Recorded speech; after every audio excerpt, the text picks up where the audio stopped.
Ini terkait dengan pembelajaran sehingga penting. Saya juga ini kok tampilannya jadi agak kacau begitu ya, berubah. Intensifikasi komunikasi. Jadi peserta didik sekarang itu tidak lagi dalam dunia persekolahan. Tadi di penutup Pak Arief Jamali tadi hiperrealitas itu yang kemudian seakan-akan peran orang tua tercerabut begitu dalam pendidikan anak, maka kita kembalikan pada kondisi ideal bahwa peserta didik itu ada di antara guru dan orang tua atau wali.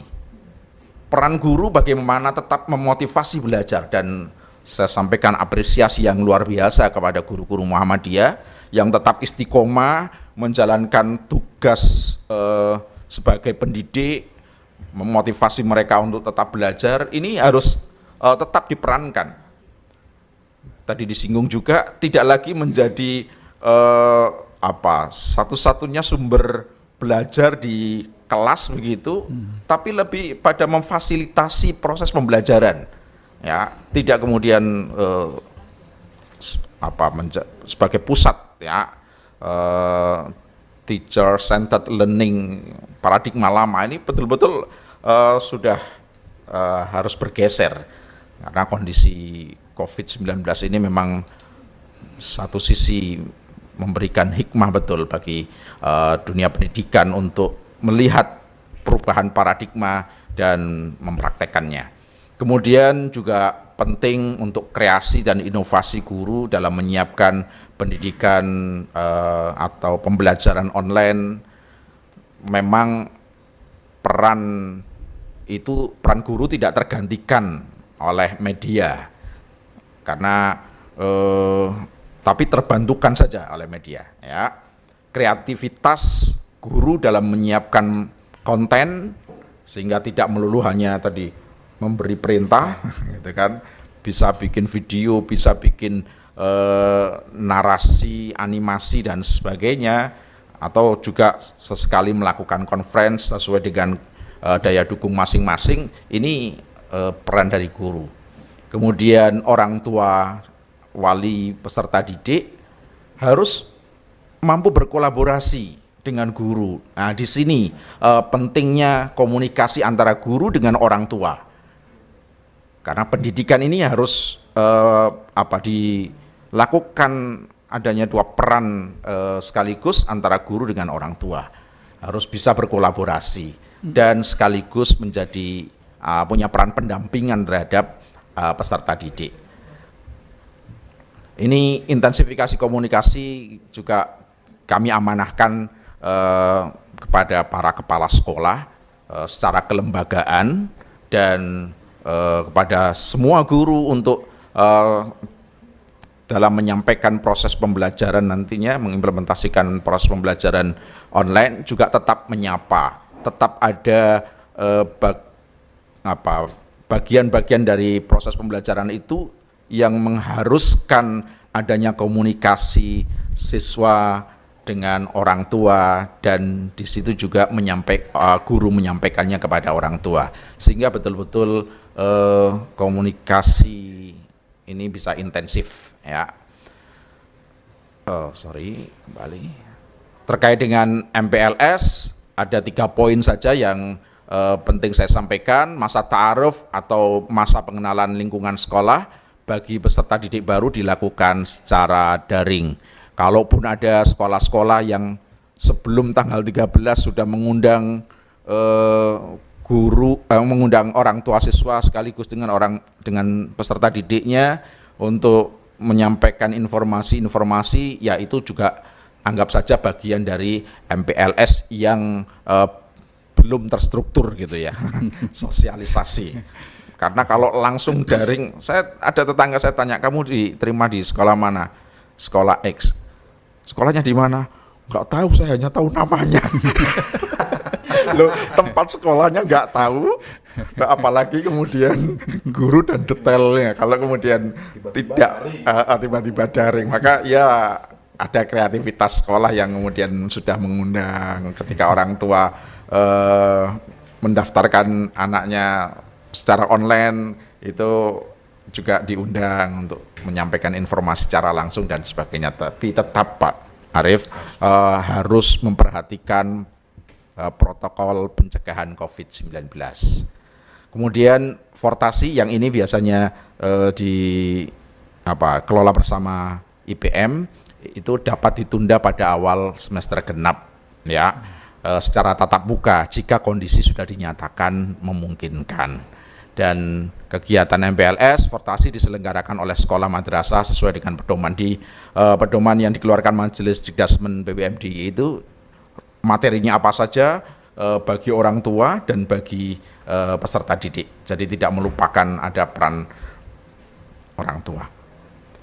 Protokol pencegahan COVID-19 saya tidak menyampaikan secara rinci, intinya ada 3 yang harus dilakukan di lingkungan sekolah madrasah Muhammadiyah. Ada kegiatan preventif pencegahan, mulai dari sosialisasi harus baik secara langsung bikin banner atau apapun, atau melalui media sosial. Setiap siswa harus menerima informasi itu, setiap orang tua juga menerima informasi itu. Meskipun sudah cukup banyak informasi yang berseliweran di dunia maya. SOP juga harus disusun ya, mengacu pada panduan yang dikeluarkan oleh atau pedoman yang dikeluarkan oleh MCCC baik pusat ya, yang juga berkolaborasi dengan Majelis Dikdasmen PP Muhammadiyah, maupun di pedoman yang disampaikan Dikdasmen BWM juga menyebut beberapa yang tadi kok sedemikian rinci ya, harus mau selamat kok kok sembrono kan gitu ya. Kita jangan sampai kemudian dianggap sembrono dengan itu. Kita apalagi di dunia pendidikan sangat rentan ya. Saya baca berita tadi pagi asrama TNI itu sudah ribuan jadi klaster. Nah ini kan juga mengerikan gitu ya bagi kita. Tapi di satu sisi ya kita karenanya kemudian harus disiplin bersama gitu. Disiplin bersama mengeluarkan SOP ini, kemudian juga membentuk Satgas COVID-19 di tingkat sekolah. Ya nanti unsurnya siapa saja, nanti silahkan sekolah menyiapkan satgasnya ini. Matur nuwun, saya pikir itu yang perlu saya sampaikan pada kesempatan kali ini. Sekali lagi terima kasih kepada Forum Guru Muhammadiyah Daerah Istimewa Yogyakarta yang menginisiasi kegiatan yang penting dan strategis bagi upaya penyiapan Sekolah Madrasah Muhammadiyah menyambut tahun pelajaran 2020-2021 yang kita akan mulai Senin 13 Juli 2020 lusa.